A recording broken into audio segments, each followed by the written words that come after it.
Topic po natin, 10 controversial na pagkain. Mabuti ba to o masama sa'yo? Kasi yung mga nababasa natin, conflicting ang medical studies. Ibig sabihin, may nagsasabi mabuti, may nagsasabi masama. So tingnan natin kung babagay ba sa inyo o hindi itong 10. I'm sure nalilito rin kayo dito. Number 1, kape. Okay? Ano positive sa kape? May mga pag-aaral, ang kape may antioxidant, may benefit sa utak, sa memory, di ba? Yung mga nag-aaral. Sabi nila sa Parkinson's disease may tulong, pati sa type 2 diabetes. Kaya lang, meron din pag-aaral. Pinapakita na merong negatibong epekto din yung kape. Lalo na sa tulad ko, nagpapalpitate, mabilis ang heart rate, pinapawisan, hindi makatulog. Pag sobrang kape, pwede rin mag-cause ng acid reflux, GERD, tsaka osteoporosis, pwede lumala. So, nakakalito, pro or con, anong gagawin natin? Ganito po recommendation ko, para hindi kayo malito. Pag iinom kayo ng kape, ang recommended ko, pinakamarami, 2 tasang kape lang araw-araw. Siguro 2 hanggang 3, 2 cups of coffee per day, yun na maximum nyo. Wag naman yung 6 na tasa. Tapos kung kaya nyo, konting sugar lang. Konting sugar, konting cream. Kung kaya nyo, black coffee, mas maganda. Okay? Pero hindi ito sa lahat ng tao, itong 2 cups of coffee per day. Kung kayo nga nagpapalpitate, tulad ko, may kaba, may nervyos, pakaiwas din tayo. Tapos, pag inom ng kape, huwag naman yung malapit na matulog. Huwag naman sa gabi. Siguro at most sa tanghali o alauna, 2:00 ng hapon para makatulog ka pa sa gabi. Okay? Number 2, itlog. Okay? Controversial din ang itlog. Maraming positive sa itlog. Super sustansya, mura, kaya bilhin ng mahihirap, very good source of protein. Protina, vitamina, mineral. Meron pa siyang choline para sa mga nerves natin. 'Di ba? So maraming benefits ang itlog. Pero may konti ding negative sa ibang pag-aaral. Ano yung negative sa itlog? Mataas yung cholesterol ng egg yolk, yung pula. Lalo na kung may sakit sa puso, may bara sa puso. Sasabihin ng doktor, uy, mataas cholesterol, baka medyo ingat tayo sa pula ng itlog. Okay, so yan ang controversy. So, ano ang recommendation ko? Okay? Para sa lahat ng tao, ang safe sa tingin ko, 1 egg in a day. Yun ang safe. Isang itlog sa isang araw, ganun lang. Huwag naman yung 6 na itlog sa isang araw. O kung minsan kakain kayo ng 2 itlog sa Lunes, pwede sa Tuesday, wala muna. Sa Wednesday, 2 itlog din. Pwede rin. So, every other day, aabot kayo ng 6 to 7 eggs per week. Yan pwede sa normal na tao, walang sakit sa puso, hindi mataas cholesterol, pwede yan 1 egg in a day. Pero kung meron kayong heart disease, mataas ang cholesterol nyo, mas safe yung egg white na lang. Mas egg white na lang kainin nyo. Like to si Doc Lisa, hindi niya kinakain yung egg yolk eh. Kumakain kami pag 2 itlog niluto namin, puro yung egg yolk hindi niya kinakain. Kasi nga nandun yung mataas ang cholesterol. Pero kung hindi mataas cholesterol nyo, okay lang naman yon. Paano sa mga senior? Sa mga senior, medyo ingat din tayo sa egg yolk. Pwede naman, hindi lang madalas.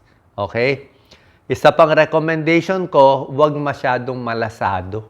Kung masyado kasing malasado, minsan baka may bacteria. Mas maganda, hard-boiled egg na lang. Number 3, soybean, soy products, tokwa, tofu. Healthy ba? Hindi. May positive sa soy, sasabihin nila good protein source, di ba? Imbis na kumain ng baboy baka, tokwa na lang. May mga phytoestrogens, maganda sa mga nagme-menopause, pero may negative din na ilang pag-aaral. Hindi naman sure to na baka daw sa ilang klaseng breast cancer, maraming klaseng breast cancer eh. May isang klaseng breast cancer daw na nakakasama ang soybeans at soy products eh. So anong balanse ko dito? Sa akin po, sa tingin ko walang masama eh. may mga big study sa Asia, sa China, na okay itong mga tokwa, tofu. Sa Japan, di ba, maraming tokwa, tofu. So, wag lang sobra dami. Sa tamang dami, okay lang yan. Number 4, red wine at alak. Okay, good or bad? Di ba? May nagsasabi ang red wine, pampahaba ng buhay, maganda daw sa puso ang red wine. May resveratrol ang grapes, may polyphenols, antioxidant. Ito nga, may animal studies, pampahaba ng buhay itong resveratrol sa grapes. Ano naman negative ng alak at red wine? Ang negative, alak pa rin yan. So, pwede ka ma-addict, pwede ka malasing, pwede ka ma-liver disease, pwede masira yung brain cells natin, pwede tumaas yung cancer risk mo. Para sa akin, kung gusto niyo talaga red wine o alak o beer, siguro konti lang. 'Di ba? Pag babae, siguro ano lang, isang shot lang, isang beer lang. O kung hindi kayo umiinom, ako hindi ko na nire-recommend eh. Dati umiinom ako pero parang walang panalo. Kung gusto natin nung antioxidant ng grapes, nung polyphenol at resveratrol, kumain na lang kayo ng black grapes o yung dark colored, blue o violet colored na grapes. Yun ang mas maraming resveratrol. Hindi mo na kailangan yung alak. Number 5, gatas. Okay, gatas may calcium, may vitamin D, di ba? Maganda sa buto. Ano naman problema sa gatas? Yung iba, katulad ko, lactose intolerant tayo eh. Pag tumatanda, may ibang tao nagtatain na sa gatas. At yung gatas, maraming saturated fat ha, mataba siya. Lalo na yung full cream dairy, mataba siya. So, kung mataas cholesterol mo, heart disease, high calorie rin to. So, ano recommendation ko sa gatas? Pwede mga low-fat milk. Diba? Low-fat milk, pwede yan. Soy milk, tulad na sinabi ko sa tofu, pwede rin soy milk. Meron din yung almond milk, yung mga nuts, almond milk. Huwag lang masyado matamis. Pwede rin yogurt. Makukuha mo rin yung calcium sa yogurt. Basta huwag rin yung matamis at unflavored lang yung yogurt. Other sources of calcium bukod sa milk, meron mga dilis, sardinas, isda, green leafy vegetables, may calcium din yan, tofu, tsaka sinasabayan pa ito ng orange juice o dalandan. Pag may kinakain kang may vitamin C, mas na-absorb din yung iron eh. Tsaka yan, may tulong din yan. Number 6, isda at seafood. Good or bad, di ba? Ayan. Ang good ng isda, di ba sinasabi ko, may positive yan. Mackerel, sardine, tuna, salmon, bangus, may omega-3 fatty acids. Para sa puso, para sa utak, para sa triglyceride, para sa palpitasyon. Good yan. Di ba? May mga omega-3 supplement pa. Ano negative sa isda? Kaya alam naman natin yung isda ngayon, pag malalaki, baka may mercury, may contaminant, bawal sa buntis. Diba? Lalo na kung madumi yung ilog, o paano gagawin natin. So, ang tip ko lang dito, dapat ang isda lutong-luto, tapos ang pagkain nito mga 3 times in a week lang. Sa isang linggo, mga 3-4 na beses. Okay? Tapos yung mga isda, wag lang masyadong malalaki. Yung tuna, medyo hinay-hinay. Yung mga malilit na isda, pwede. Sa seafood, sa hipon, shrimp, pwede yung katawan ng hipon, yung ulo, medyo ingat lang konti. Nandun yung cholesterol eh. Alimango, pwede din yung laman, wag lang yung aligi, yung taba. Number 7, red meat, pork and beef, good or bad. Okay? Pork and beef, maraming good points siya. Protina, pampalakas, iron, may vitamin B, protein source, pag tumatanda, pampalaki ng muscle. Kaya lang, alam naman natin, red meat, di ba? Mataba yan eh. May processed meat pa. May pag-aaral, pag puro pork, puro beef, tataas ang cancer, tataas ang prostate disease, tataas ang heart disease sa puro taba.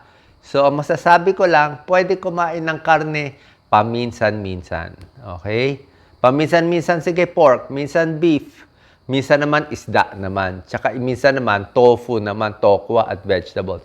Moderation in everything. Tapos yung processed meat, konting bawas tayo sa processed meat, sa hotdog and sa ham. Number 8 out of 10 controversial foods, dark chocolate. Di ba? O maganda ang dark chocolate, 'di ba? Yung 70% cocoa, 'di ba? Hindi milk chocolate, matamis 'yun eh. O white chocolate. Dark chocolate yung mapait, maraming antioxidant, maraming maganda sa puso, maganda sa blood flow. Ang problema lang, mataas sa calories. Kaya pagkakain kay dark chocolate, maliit na maliit lang. 30 grams lang. Di ba? May binibenta minsan mga ganyan lang eh. 30 grams. Maliit lang siguro. Parang isang daliri ko lang eh. Wala pa. So, konting-konti lang. 30 grams lang. Okay? Huwag masyado marami. Small amount. Number 9, controversial, coconut oil. Okay? Ito, very controversial. Sa Pilipinas, gusto natin coconut oil. Marami tayong coconut. Kailangan benta natin yung coconut eh. May positive na pag-aaral sa coconut oil, meron siyang medium chain triglycerides, MCT, na maganda sa utak, mabilis ma-digest. Kaya lang, pag sa Amerika, marami silang negatibo sinasabi sa coconut oil na mataas yung saturated fat, baka tumaas daw yung cholesterol, baka daw magkasakit sa puso, pero hindi pa naman sure to. Ay mga US studies to, mas gusto nila olive oil. So anong recommendation ko sa coconut oil? Sa coconut oil, sa akin, pwede naman gumamit eh, kahit anong oil para sa akin. Coconut oil, o corn oil, o iba. Kung may pera, olive oil. Ang secret lang, wag lang maraming oil ang gagamitin. 'Di ba? Kahit anong oil, konti lang. Wag laging prito. Wag laging nilulubog yung fried chicken sa mantika. Konti lang ang mantika. Pwede naman ibang klaseng luto. Pwedeng ihaw, pwedeng bake, pwedeng roasted, pwedeng sinabawan yung manok, pwedeng nilaga. So, ibang luto na lang para hindi masyadong oily. Okay? Number 10, controversial, artificial sweetener. Yung mga pampatamis. Okay? Marami binebenta dyan, mga low calorie, di ba? Pag tinignan mo, may artificial sweetener. Minsan, hindi nila nilalagay yung artificial sweetener. May number lang sila nilalagay. May number lang. Parang kodigo. So, ano positive sa artificial sweetener? Mababa calories. Mas hindi ka daw tataas, hindi ka daw tataba. Pati blood sugar mo daw, hindi tataas. Kaya lang, lately, maraming negatibong pag-aaral ng artificial sweetener. Kahit daw siya hindi matamis, kasi nga isip ng utak mo matamis, mapapakain ka rin ng marami. So, maghahanap ka pa rin ng matamis. Sa pag-aaral nila, yung mahilig sa artificial sweetener, yung mga zero calorie na mga soft drinks, tumataba rin daw. Hindi rin daw maganda. Paano? Yung utak niya, isip pa rin matamis eh. So, pinakamaganda, para kung sa akin ang recommendation ko, let's say, meron kayong kape o tsaa, kung lalagyan ba ng artificial. Sa akin, normal sugar na lang eh. Okay lang, kung mo, coconut sugar. Pero bawasan mo na lang yung sugar mo. Normal sugar na lang, pero bawasan mo na lang. O okay sa artificial. Binawasan mo na bang konti na lang calories nun eh. Tapos kung naghahanap ka ng matamis, may prutas naman na pwede sa diabetes. Tatlo lang yung prutas na mararecommend ko. Mansanas, okay for diabetes. Peras, pears, strawberries. Yung mga hindi masyadong matatamis. O saging, paminsan-minsan, pwede rin sa diabetes. Okay? So, sana pa nakatulong to.